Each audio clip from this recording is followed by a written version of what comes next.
할렐루야. 3월 15일 금요일 새벽 기도를 시작하겠습니다. 사도신경으로 우리의 신앙을 고백합니다.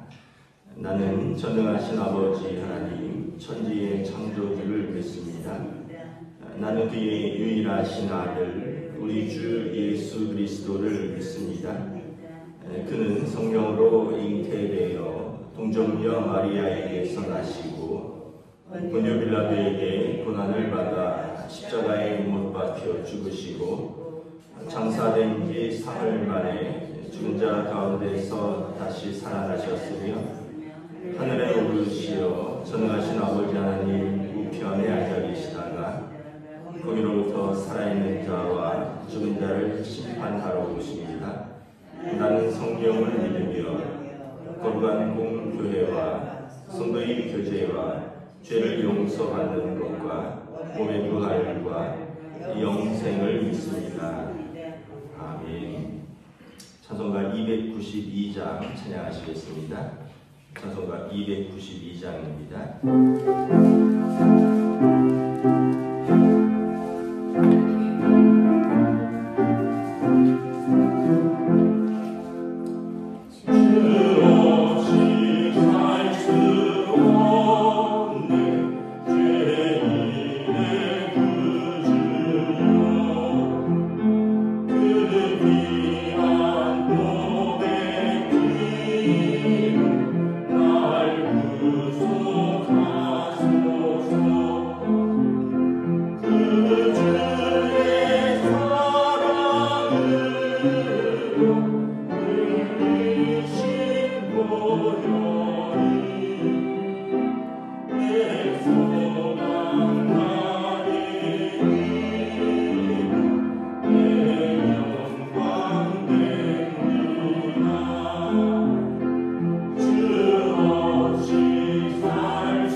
구약성경 시편 53편입니다. 시편 53편 1절부터 6절까지 말씀입니다. 다 찾으신 줄 알고 저 여러분들이 한 절씩 교도하도록 하겠습니다. 시편 53편입니다.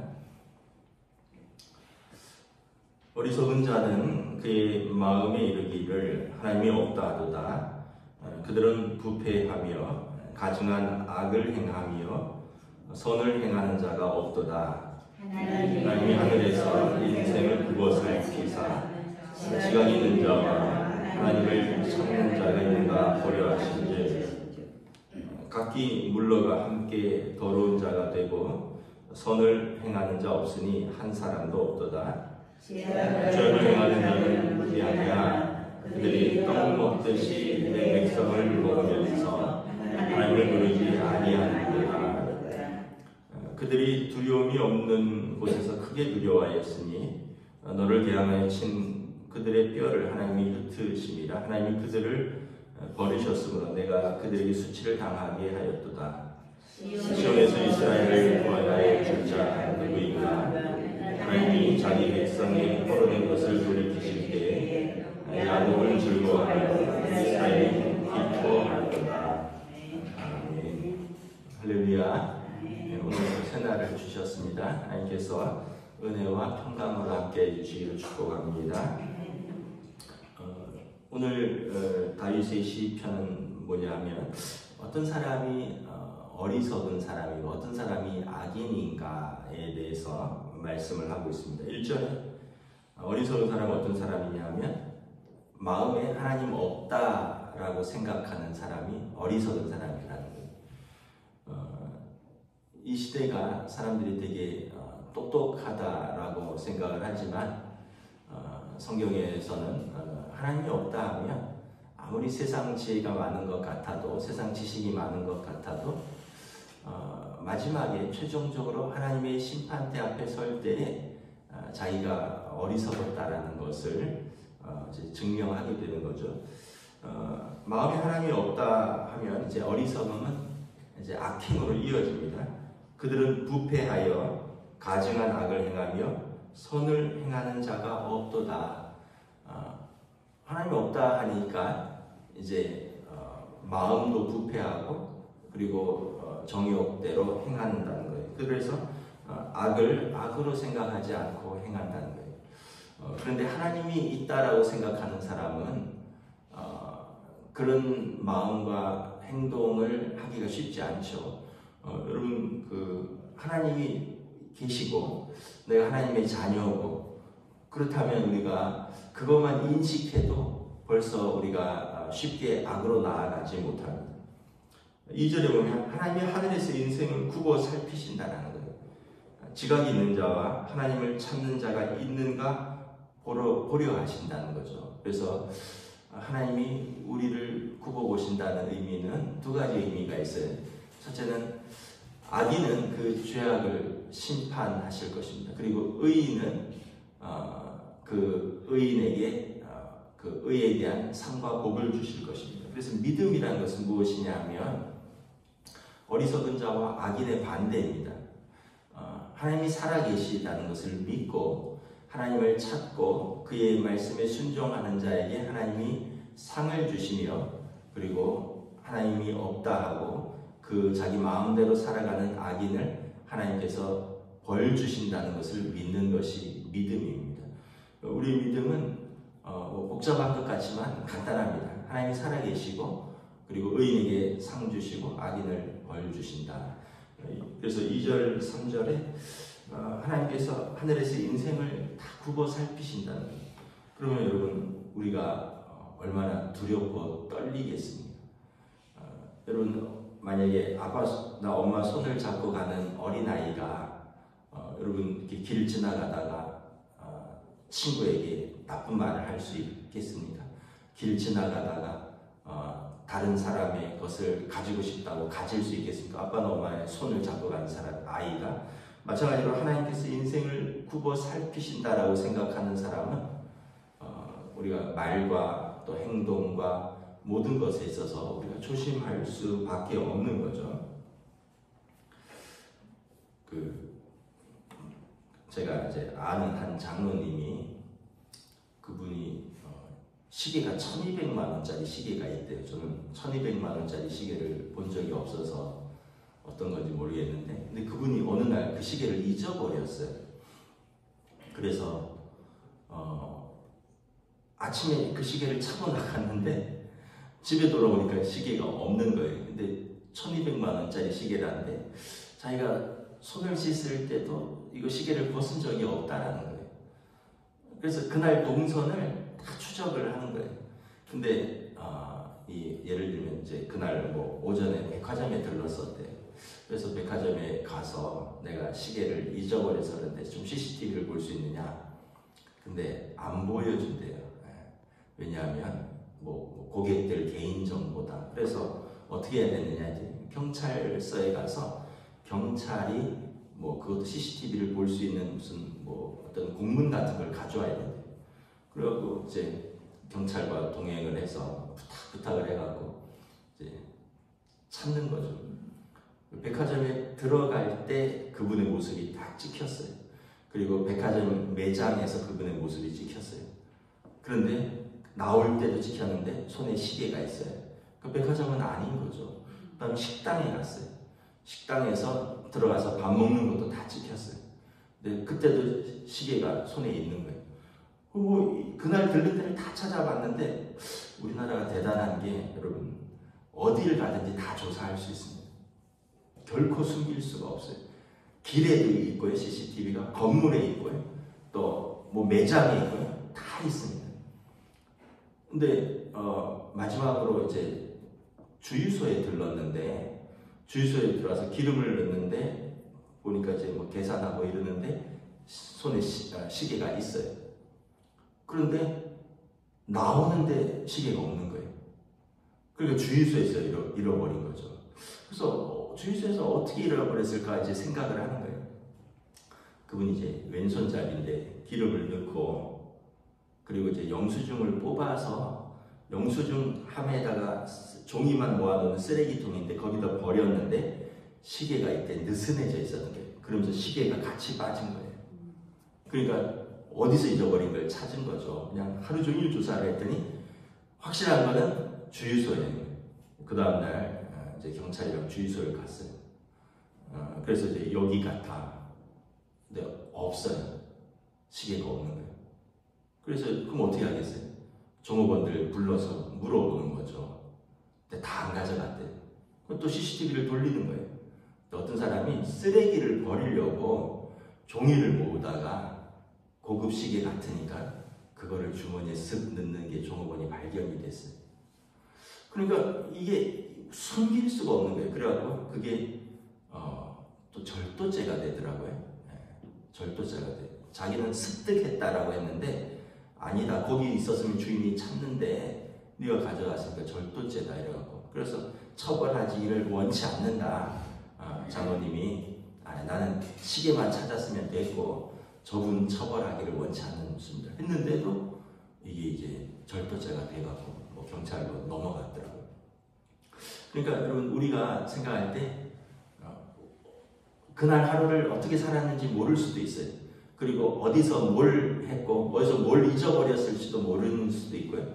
또 누가 뭐 어디서 뭘 주웠는지 모를 수도 있어요. 그런데 쉽게 얘기하면 조사하면 다 나오는 거예요. 여러분 하나님께서 하늘에서 우리 인생을 굽어 살피신다. 이 말이 굉장히 두려운 말입니다. 나중에 우리가 하나님의 앞에 섰을 때 우리 입으로 우리 행실을 고백할 수밖에 없을 것입니다. 그래서 우리가 예수님이 참 필요한 거예요.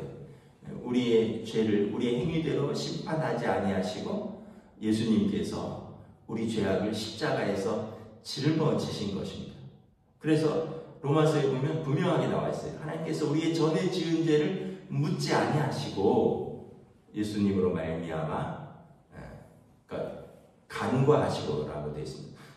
죄가 있는데 아까 그 장로님 말씀처럼 죄를 묻고 싶지 않다. 그러니까 우리 죄가 있는데 하나님께서 그것을 넘어가신다는 거예요. 왜냐하면 예수님께서 처벌을 원치 않는다는 거예요. 예수님께서 십자가에서 친히 우리 죄값을 담당하셨다는 거죠. 그래서 여러분 우리가 예수님이 십자가에서 다 이루었다라는 표현은 뭐냐 하면 내가 값을 다 지불했다 이런 뜻입니다. 그러니까 여러분 우리가 의인은 그냥 의인이 아닌 거예요. 의인이신 하나님의 아들을 믿었기 때문에 의인이라 칭함을 받는 거예요. 우리가 용서받은 죄인인 거지 그냥 죄인은 아니고 그냥 의인도 아닌 거예요. 우리는 용서받은 죄인, 의인이라 칭함을 받는 하나님의 자녀인 것입니다. 그래서 여러분 우리가 어떤 사람이 의인이고 어떤 사람이 악인인가 그냥 기준은 이제 명확합니다. 그래서 4절에 보면 죄악을 행하는 자들은 무지한 거예요.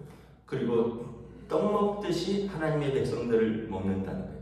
그러니까 쉽게 하나님의 백성들을 괴롭히기도 하고 왜냐하면 하나님을 부르지 아니하니까 하나님이 계신 것을 마음에 인정하지 않고 그리고 하나님을 부르지 아니하고 그러니까 하나님의 법에 순종할 수도 없고 하나님을 원수가 되는 삶이니까 하나님의 백성을 떡 먹듯이 주무른다는 거죠. 그러니까 쉽게 하나님의 백성을 괴롭힌다는 것입니다. 그들이 두려움이 없는 곳에서 크게 두려워하였으니 너를 대항하여 친 그들의 뼈를 하나님이 흩으시니라.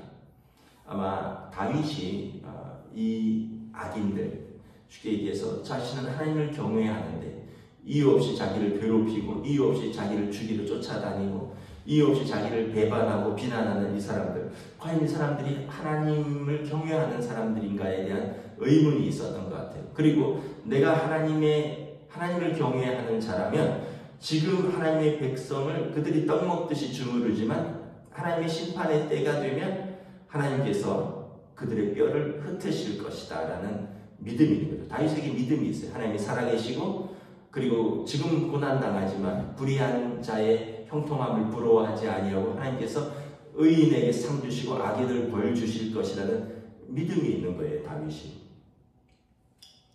그래서 6절에 보면 시온에서 이스라엘을 구원해 줄 그 하나님을 그가 신뢰하는 것입니다. 시온에서 하나님을 구원하여 줄 자기 백성을 그 포로된 것에서 돌이키실 그 하나님을 믿고 그러므로 야곱이 즐거워하며 이스라엘이 기뻐하리로다. 같은 표현이죠. 야곱은 이스라엘의 이름이죠. 그래서 하나님의 백성이 그때 심판의 때 하나님을 즐거워하며 하나님을 기뻐하게 될 것이다 라는 것을 고백하고 있는 것입니다. 그래서 여러분 우리가 이 땅에서 다 판단하지 마십시오. 이 땅에서가 다 판단이 아니에요. 마지막 때 역전이 있습니다. 여러분 부자와 나사로 비유 아시죠? 나사로는 아브라함의 품에서 낙원에 있고 그 부자는 이제 그 게헨나라고 되어 있죠. 스올에서 그 뜨거운 데서 물 한 방울 없이 고통당하고 있는 것을 성경이 이야기하고 있습니다. 그때 이제 그 부자가 그 불구덩이에서 말하죠. 아브라함이여 주여 나사로를 통해서 물 한 방울만 내 혀에다가 이렇게 찍어주게 하십시오. 여러분 얼마나 더울 때 갈증날 때 물 한 방울이 얼마나 귀합니까? 우리가 일상적으로 물을 마셔서 그런 걸 귀한 거를 모르지만 예전에 호주에서 큰 산불이 났었어요. 그리고 짐승들도 막 다 죽고 그랬는데 그때 영상 중에 코알라 하나가 소방관들이 코알라를 한 마리를 구조했어요. 그래서 이제 그 코알라가 불에 그슬렸어요. 그러고 물을 이렇게 주니까 그 코알라가 물을 벌컥벌컥 들이키는 거예요. 얼마나 그 뜨거운 불 속에서 얼마나 뜨거웠는지 그 짐승이 물을 주니까 그냥 얼마나 사슴이 시냇물을 잡기에 갈급함 같이라는 표현이 뭔지 알겠더라고요. 그러니까 여러분 그 부자가 그 뜨거운 불 가운데서 물 한 방울 달라고 애원을 하는데 그때 아브라함이 이렇게 이야기를 하죠. 얘야 너는 살았을 때 너 좋은 대로 다 하고 살았지 않느냐. 근데 이 거지는 나사로가 아니라 이 거지는 이제 하나님 그 땅에서 고통을 당하는 하나님의 백성이었다 이렇게 이야기를 합니다. 여러분 우리가 이 땅에서 고난 당한다고 이것이 우리의 어떤 게으름이나 이것이 우리의 잘못 경우인 것도 있지만 반드시 그것은 아니라는 거예요. 하나님 앞에서 올바로 바로 잡힐 날이 올 것이고 이 땅에서 모든 것을 다 누리고 이 땅에서 다 자기 마음대로 하지만 이것이 이 땅에서 복받은 것 같지만 그것이 또 전부는 아니라는 거예요. 하나님 앞에서 과연 그것이 올바른 복이었는가가 최종적으로 판단될 것이다. 그래서 다윗이 이 믿음이 있었기 때문에 그가 40세에 왕이 되었거든요. 그러니까 아마 사울에게 발탁된 것은 10대가 아닐까 생각을 합니다. 그럼 20년 이상을 그가 도망다니고 숨고 목숨을 위협당하고 그리고 가정이 깨어졌고 그리고 제대로 된 쉼이 없었고 그 고난 속에서 한결같이 다윗은 하나님을 신뢰했다는 거예요. 하나님께서 그에게 갚아 주셨던 것이죠. 말씀을 정리하도록 하겠습니다. 우리가 하나님을 경외하는 것이 지혜의 근본이다라고 말을 합니다. 정말 지혜로운 사람은, 정말 똑똑한 사람은 하나님을 경외하는 것입니다. 하나님의 살아계심을 믿고 그분의 말씀에 순종하는 사람입니다. 어리석은 사람은 마음에 하나님이 없다 하는 사람입니다. 오늘 우리가 이것을 또 기억하고 오늘 하루를 하나님을 경외하며 또 하나님을 기쁘시게 하는 주의 백성들 되시기를 우리 주님의 이름으로 축복합니다. 기도하겠습니다. 하나님의 은혜를 감사합니다. 오늘도 말씀을 통해서 우리에게 정말 작은 믿음이 있지만 이 믿음을 보시고 하나님께서 우리를 자녀 삼으시고 또 우리를 통하여 기뻐하신다는 이 말씀을 또한 기억합니다. 또한 이 땅에서 우리보다 똑똑하고 우리보다 더 많은 것을 성취하고 정말 세상에 부러운 것이 많은 사람들이다 할지라도 그들이 마음에 하나님이 없다라고 한다면 진정 어리석은 자여 하늘에서 인생을 굽어보시는 하나님 앞에 설 때 그들은 부끄러움과 당황스러움과 슬픔을 감추지 못할 것이다. 성경은 말씀하고 있습니다.